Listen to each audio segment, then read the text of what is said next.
Hey everyone, it's Ben Hardy here, and in today's going to be reviewing the new Nissan Pathfinder. Before we get in this video, I want to give a huge shout out and thank you to the Ken Garf Nissan here in Salt Lake for giving me some time with this Pathfinder.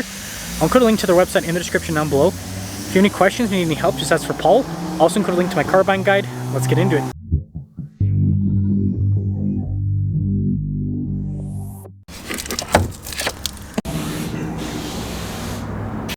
Under the hood, we have a 3.5 liter V6 that goes through a 9-speed automatic transmission.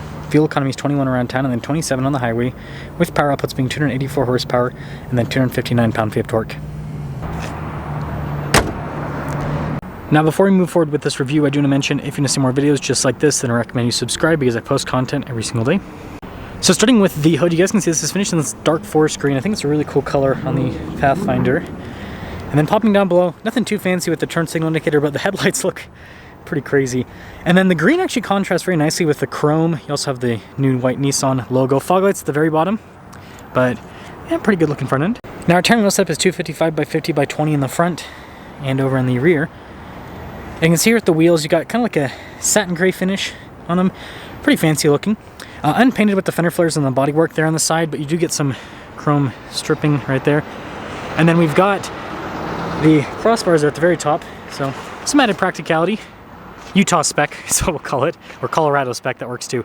But here's your side profile.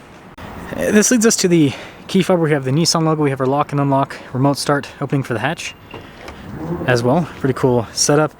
And popping into the rear, you can see we've got the nice little mat back here and also on the back of the third row so that you don't have to get stuff dirty if you fold down the third row, which is definitely a thing that you'll do with this, just for storage. I mean, you can see the difference up versus down.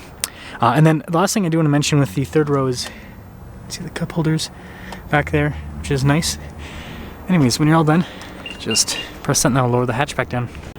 Now taking a look at the taillights, you can see how they kind of go right across the bodywork there. All of our badging here in the back, got the receiver hitch at the very bottom, and yeah, it's the rest of the rear. And this leads us inside, where we've got nice soft touch here at the top.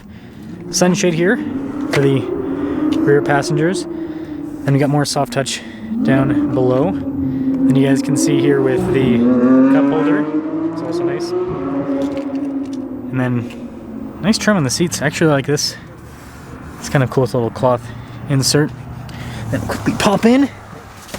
Legroom, that's good. Got a storage pocket. We do have our own climate zone back here. Heated seats, some USB ports. And then this has like a little storage space here. Captain chairs with this one, by the way. And then headroom's pretty good. And then it is a 3-row, so as for the third row, just reserve it for kids. That's kind of typical with this size segment. This is similar in size to like a Telluride, for example, or a Toyota Highlander.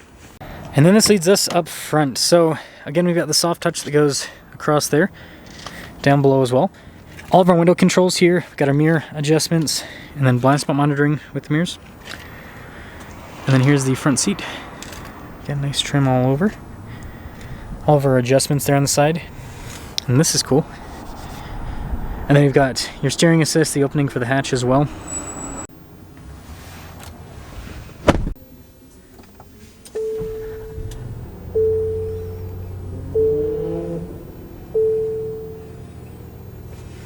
Now taking a look at the steering wheel, we've got soft touch all around. Pedal shifters there on the back for the 9-speed. Bunch of practical controls in the front, including our adaptive cruise control, volume controls as well. And then got a regular stalks there on the back. And with the gauge cluster, it's partially analog, partially digital, which I like. So you still have the screen to show you info there in the center, but then you've got the nice analog gauges there on the side that are easy to read. Now it's actually a really nice 360 camera system. Direction and turn with the steering wheel. I will say a little potato-y with the resolution, but I've seen worse, that's for sure. And then as for the rest of the infotainment system, did I... There we go. It's pretty quick to respond, actually. Got a little shortcut bar there at the bottom. Some nice physical controls all around, so makes it for a nice system to use. So it's actually soft touch there on the dash, and then also down below it's got some stitching. That's when I show up on camera. There you go. Some storage above the glove box, and the glove box itself, it's got pretty good space. Dual zone climate with heated seats and a heated steering wheel. And then we've got some more storage there. Shifter here for the 9-speed automatic.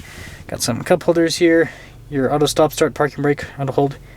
And then this is your drive mode. Selects you have drive modes for both on-road and off-road use, and inclement weather, and hill descent control.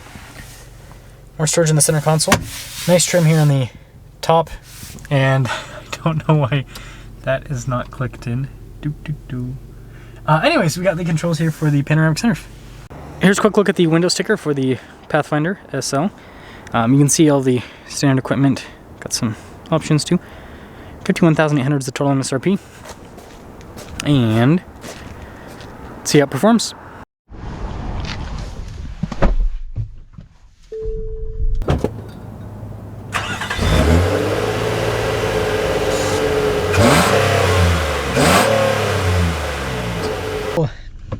Let us set off in the Nissan Pathfinder. I will do another review on a Rock Creek another day. I know that's kind of a cool new package, so I'll do that. But SL, this is not quite as loaded up as like a Platinum, but still a nice 3-row SUV. And it still has a V6, which I wasn't sure if it was going to still have the V6 because the QX60, which is the sibling vehicle to this, is, yeah, a 2-liter 4-cylinder now. So, I don't know. Just thought that was interesting. And sorry if I sound out of breath in the reviews that I filmed today. I've got a little bit of a stuffy nose, and so it's kind of, I don't know how to breathe out of my mouth. I'm a nose breather, which is how it should be, right? That's what you're supposed to do. It's good for your health. Anyways. Yeah, smooth. Something that I do like about these NAV6s is the power delivery is very, very smooth. That is definitely lacking in the 2.0 turbo that is in the QX60. So I hope that they do not put that 2.0 turbo in the Pathfinder, because and this engine still gets good. Oh, I forgot people can park here. This engine still gets pretty good fuel economy for a V6. I mean, just give you guys an idea of the difference, because I really do strongly remember driving that QX60, because yeah, some engines just pop out in my head, and it's just very peaky. It's like I had to rev it out all the time. Definitely not ideal by any stretch of the imagination. Maybe I shouldn't have gone down this road. I wanted to give you guys a little bit more driving, but it's like traffic. Not the worst on the planet, but there's quite a bit of it. And the problem here is you gotta wait until there's a big enough gap, because people zigzag through lanes up here like crazy.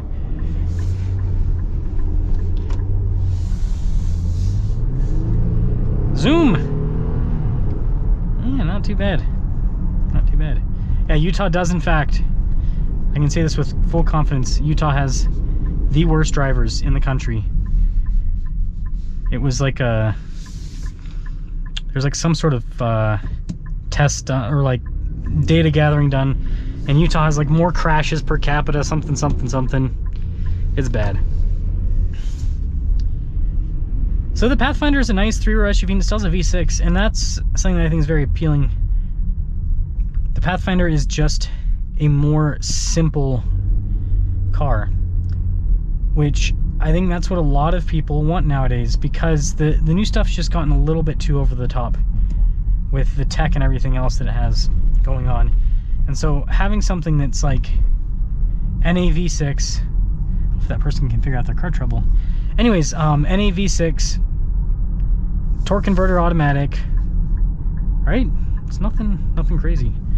So let me know what you guys think about the Pathfinder SL, and I will see you guys in that Rock Creek review in the somewhat near future.